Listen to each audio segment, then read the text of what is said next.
প্রিয় দর্শক, সংবাদপত্রে বাংলাদেশ অনুষ্ঠান থেকে আমি রেজানুর রহমান আপনাদেরকে স্বাগত জানাচ্ছি। বিভিন্ন জাতীয় দৈনিকে প্রকাশিত খবরের বিশ্লেষণ নিয়ে আমাদের আজকের এই অনুষ্ঠানে অতিথি হিসেবে উপস্থিত আছেন দৈনিক কালের কণ্ঠের সম্পাদক, জাতীয় প্রেস ক্লাবের সভাপতি, বিশিষ্ট সাংবাদিক হাসান হাফিজ। ধন্যবাদ। আপনাকেও ধন্যবাদ।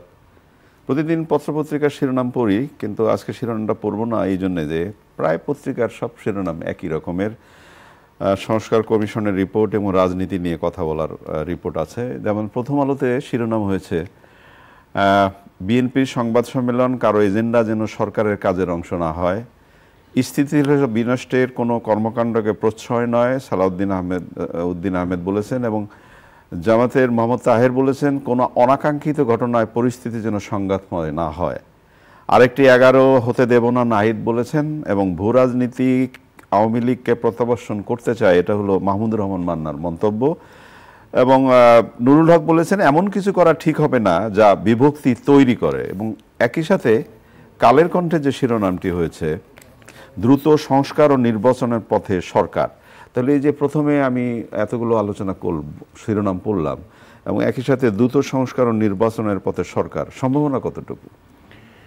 আমরা তো অবশ্যই আশাবাদী হতে চাইব। আপনি দেখবেন যে অন্যান্য রমজানের সঙ্গে এই রমজানের বেশ বড় পার্থক্য আছে, কারণ রাজনৈতিক অঙ্গনটা সরগরম হয়ে আছে। সামনে আসন্ন আমাদের নির্বাচন, জাতীয় নির্বাচন, যেই জুলাই যেই অভ্যুত্থান, সর্বপ্লাবী ছাত্র জনতার যেই এত ত্যাগ, এত রক্ত, তার মধ্যে যে নতুন বাংলাদেশ বিনির্মাণের একটা স্বপ্নের যে সম্ভাবনা তৈরি হয়েছে, সেটাকে বাস্তবায়ন করার জন্য কিন্তু এখন আমরা কঠিন পথে হাঁটছি। আসলে এখন স্থিতিটা অবশ্যই দরকার এবং সমঝোতাটা দরকার, জাতীয় ঐক্যটা দরকার। সেই জন্য সরকারের দায়িত্ব হবে, মূল দায়িত্বটা সরকারেরই, রাজনৈতিক দলগুলিকে আস্থায় নিয়ে তাদের সঙ্গে সংলাপ শুরু হয়েছে, সেটাকে আরও ত্বরান্বিত করা, আরও ব্যাপক করা, তর্ক বিতর্কের মাধ্যমে একটা পয়েন্টে সবাই যেন এক হতে পারি আমরা। সেটা হলো শান্তি, স্থিতি এবং গণতন্ত্রের উত্তরণ। এটাই হলো মূল চ্যালেঞ্জটা। তো এইভাবে কিন্তু গ্যাপটা দূর হবে পারস্পরিক কথাবার্তার ফলে। আস্থা যদি আমরা পরস্পরের প্রতি শ্রদ্ধাশীল থাকি, তাহলে অবশ্যই আমরা আশাবাদী হতে পারি। তাহলে এই সংকটটা আমরা আশাবাদী হতে পারি, এটা বললেন। যেমন কালবেলার পত্রিকার শিরোনামের যদি আমি ছোট করে, তারা যে সমস্যাগুলো তুলে ধরেছে, বিএনপি জুনে নির্বাচন চায়, স্বল্পমেয়াদী সংস্কার করে ডিসেম্বর হলেও মেনে নেবে। জামায়াত চায় সংস্কার ও গণহত্যার বিচার শেষে যৌক্তিক সময় নির্বাচন।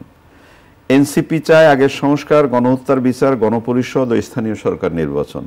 তাহলে এই যে তিনটা কথা শোনালাম আপনাকে, তো এইখানেই তো বৈপরীত্য, যে কে আগে যাবে, কে পরে যাবে, কোনটা আগে হবে। সেটার জন্য তো সামগ্রিকভাবে একটা সমঝোতা তৈরি করতে হবে, একটা পয়েন্টে সবাইকে এক হতে হবে, তাহলেই কিন্তু এই সংকটটা দূর হয়ে যাবে। এগুলি তো থাকবে, নানান মত তো থাকবে। গণতন্ত্র মানে হলো বহুমত, বহুপথ।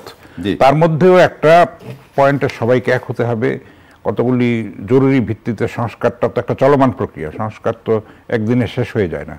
সংস্কারও চলবে, নির্বাচনী প্রক্রিয়াও চলবে। তো এইটাকে ত্বরান্বিত করতে, এটা তো সম্মানিত প্রধান উপদেষ্টা ডক্টর মোহাম্মদ ইউনূস বলেছেন যে ছোট সংস্কার হলে ডিসেম্বরে, বড় সংস্কার হলে জুন মাসে। তো এখন রাজনৈতিক দলগুলি সঙ্গত কারণে এই মুহূর্তে যেটা নিয়ে উত্তপ্ত আলোচনা, আওয়ামী লীগকে 48 ঘন্টার মধ্যে নিষিদ্ধ ঘোষণা করতে হবে।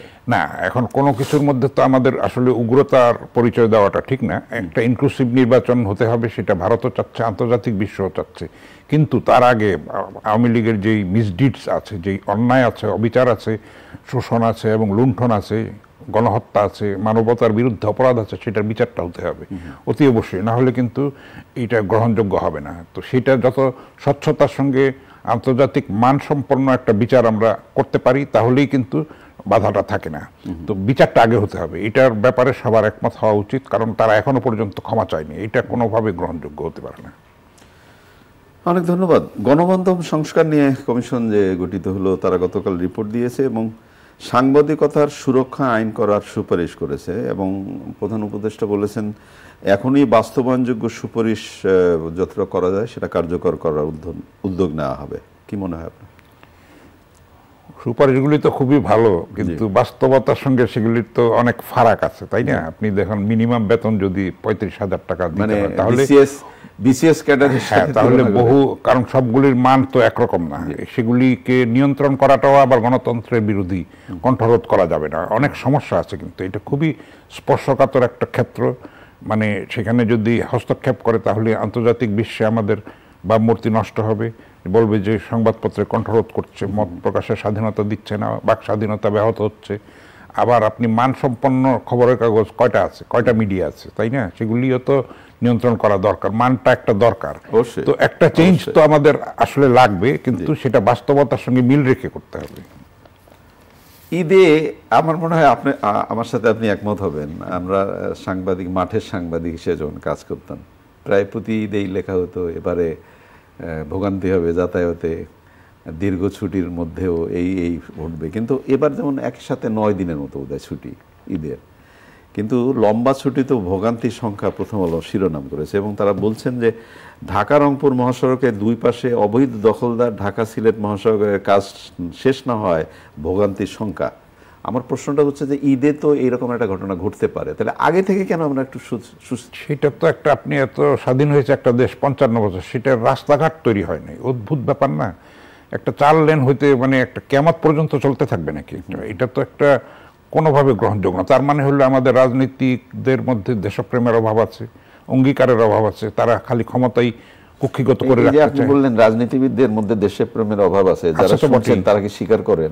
না, এটা তো আছেই, এটার মধ্যে তো কোনো সন্দেহ নাই। কারণ রাজনীতি আমরা দেখছি যে মানে ক্ষমতায় টিকে থাকার জন্য যা কিছু করা, একদম লুণ্ঠন থেকে ধরে লুণ্ঠন, ধর্ষণ, সম্পদ পাচার, দখলদারিত্ব, চাঁদাবাজি, সামগ্রিকভাবে যদি বলি, তাহলে একটা রাস্তা কেন তৈরি হবে না? একটা মানুষ কেন তার গন্তব্যে, যেমন আপনি রংপুর রোডের কথা যেটা বললেন, এইটা আমার মনে হলো যে অন্তত এত বছর ধরে এই কাজটা হচ্ছে, তাহলে তো একটা টার্গেট থাকা উচিত যে ঈদ বা সামনে ঈদ আসছে, এই ভোগান্তিটা হবে, কাজটা ত্বরান্বিত করা হোক। যেটা হয়তো 3 বছর লাগবে সেটা যদি 2 বছরে করা যায়, সেই সিদ্ধান্ত তো নেওয়া উচিত নাকি? সেটাই তো আমি বলছি যে সেই অঙ্গীকারের অভাবটা আছে, সদিচ্ছা, অর্থের তো অভাব নাই, তাই না? আমাদের জনবলেরও সমস্যা নাই, আমাদের প্রকৌশল বিদ্যারও কোনো ঘাটতি নাই, আমরা বাইরে গিয়ে কাজ করছি না, সারা পৃথিবীতে আমাদের যোগ্যতার, মেধার, শ্রমের, নিষ্ঠার পরিচয় দিচ্ছি। কিন্তু বাংলাদেশে এই সমস্যাটা হবে কেন? আপনি 55 বছরও রাস্তাঘাট হবে না কেন আমাকে বলেন? এটা কত বড় দেশ? না, 55 বছরের রাস্তাঘাটের কথা যেতে বললেন, 55 বছরের চাঁদাবাজি বন্ধ হবে না কেন? হ্যাঁ, সেটাই তো বলছি যে সামগ্রিকভাবে, এবং এটা এখন এই রিপোর্টের মধ্যে উল্লেখ আছে, ঘাটে ঘাটে মানে আগের থেকে চাঁদাবাজি আরো বেড়েছে, এবং চাঁদাবাজির ওই সংখ্যাটা মানে আগে ধরেন 5000, এখন সেটা বেড়ে গেছে 10,000।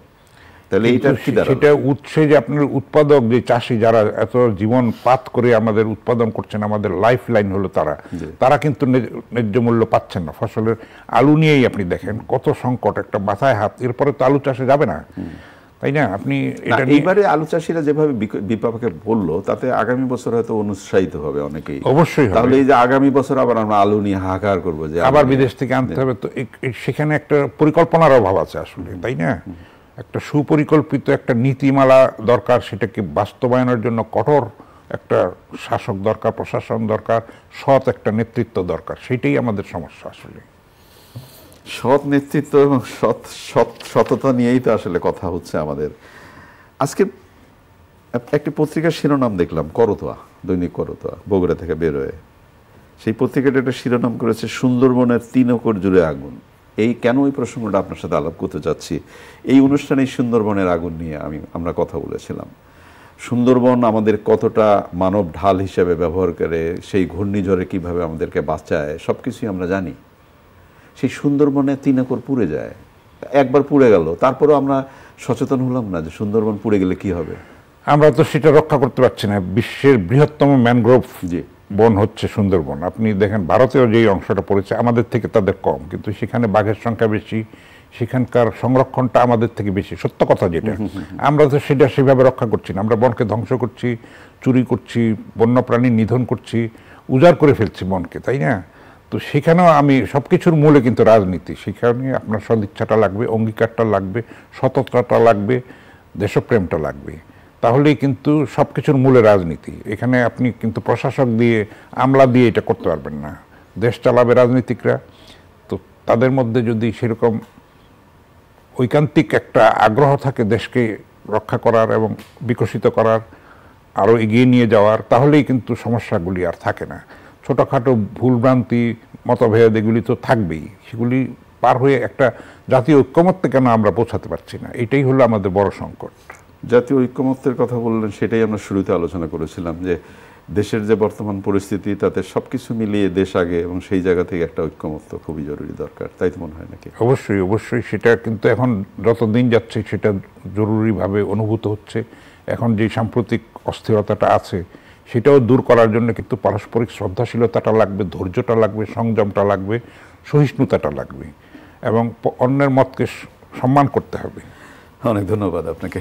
প্রিয় দর্শক, আমরা যে বিষয়গুলো নিয়ে কথা বললাম, একদম শেষে ছিল সুন্দরবন। সুন্দরবন যদি পুড়ে যায়, তার রক্ষা করার দায়িত্বটা কার? এই বনটা পুড়ে গেলে আমাদের কি হবে, একবার কি ভেবেছেন?